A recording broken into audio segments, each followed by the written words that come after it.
मार्च को सुबह 6:23 पर पैदा होगा। बिस्मिल्लाहिर्रहमानिर्रहीम। अस्सलाम वालेकुम वरहमतुल्लाहि वबरकातुहू। नाज़रीन कराम, बहुत सारे लोग सवाल कर रहे थे कि ईद कब होगी और ईद का चांद कब देखा जाएगा और चांद देखने का इस्लामी तरीक़ाकार क्या है। हदीस मुबारक में आता है कि नबी पाक सल्लल्लाहु अलैहि वसल्लम ने इरशाद फरमाया, रमज़ान के रोज़े रखो और चांद देखकर उसका इख्तिताम करो, यानी रमज़ान मुबारक का इख्तिताम करो और ईद की खुशियाँ मनाओ। तो इस हदीस से हमें ये मालूम होता है चांद देखने पर यकीन करना चाहिए।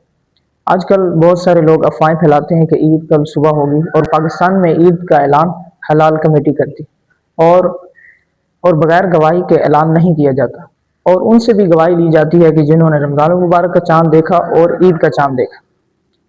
सबसे पहली बात, उनकी गवाही मोतबर गवाही जो दी जाती है और इत्मीनान के तौर पर दी जाती है, तो उसी बात पर यकीन करके हलाल कमेटी पाकिस्तान की ईद का ऐलान कर देती है और अल्लाह ताला आपको ईद की खुशियाँ बहुत बहुत मुबारक हो।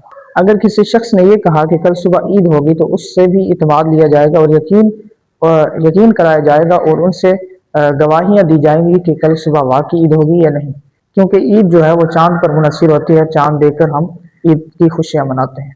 ईद का चांद देखा जाएगा, फिर ईद मनाई जाएगी। अल्लाह हम सबको ईद की खुशियाँ मनाने की तौफीक अता फरमाए, आमीन। अगर वीडियो में पहली बार आए हैं तो हमारे इस इस्लामी चैनल को सब्सक्राइब करें ताकि हर बनाने वाली वीडियो आप तक पहुंच सके। शुक्रिया।